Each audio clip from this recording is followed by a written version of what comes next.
খবরদারি দূরে থাক, চীন, ভারত এমনকি ভিয়েতনামের ভিসাও পাবেন না অ্যাকর্ড অ্যালায়েন্সের প্রতিনিধিরা, এমন মন্তব্য করেছেন বিশিষ্ট অর্থনীতিবিদ ডক্টর রেহমান সোবহান।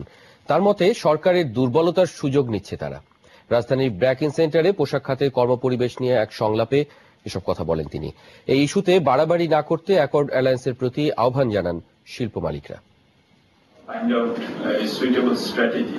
পোশাক খাতে কমপ্লায়েন্স বা কর্মপরিবেশ নিয়ে এই সংলাপের আয়োজন করে বেসরকারি গবেষণা সংস্থা Centre for Policy Dialogue CPD.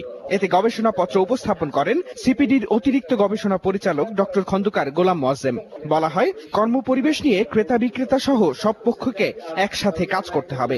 Margin বাড়িয়ে কমপ্লায়েন্স ইমপ্রুভমেন্টের জন্য যথাযথ উদ্যোগ বায়ারদের দিক থেকে এবং একই সাথে সাপ্লায়ারদের দিক থেকে যদি সমন্বিত উদ্যোগ নেওয়া হয়, তাহলে কমপ্লায়েন্স ফ্যাক্টরি লেভেলে ইমপ্রুভ করার সুযোগ রয়েছে। বক্তারা বলেন, কয়েক বছরে পোশাক খাতে শ্রমিক নিরাপত্তা ও কাজের পরিবেশের অনেক উন্নতি হয়েছে। বাকি কাজগুলো দ্রুত শেষ করতে মালিক পক্ষকে উদ্যোগ নেয়ার পরামর্শ দেন তারা। অ্যাকর্ড অ্যালায়েন্সের প্রতি আহ্বান জানান এ ব্যাপারে চাপ না দিতে। I would request them that please do not be excess. It has to be pragmatic and practical. Don't make things difficult. Like we are in the competition business. সভাপতির বক্তব্যে ডক্টর রেহমান সোবহান বলেন, বাংলাদেশের দুর্বলতার সুযোগ নিচ্ছে ক্রেতা জোট। চাইনা ও ইন্ডিয়া ও even Vietnam and said that Accord and Alliance are going to come and lay down standards. They would not even have given visas to anyone coming from Accord and Alliance, and they would have rapidly shown you the door. যুক্তরাষ্ট্রের বাজারে 125 দেশ GSP সুবিধা পেলেও তালিকায় বাংলাদেশের নাম না থাকায় বিস্ময় প্রকাশ করেন তিনি।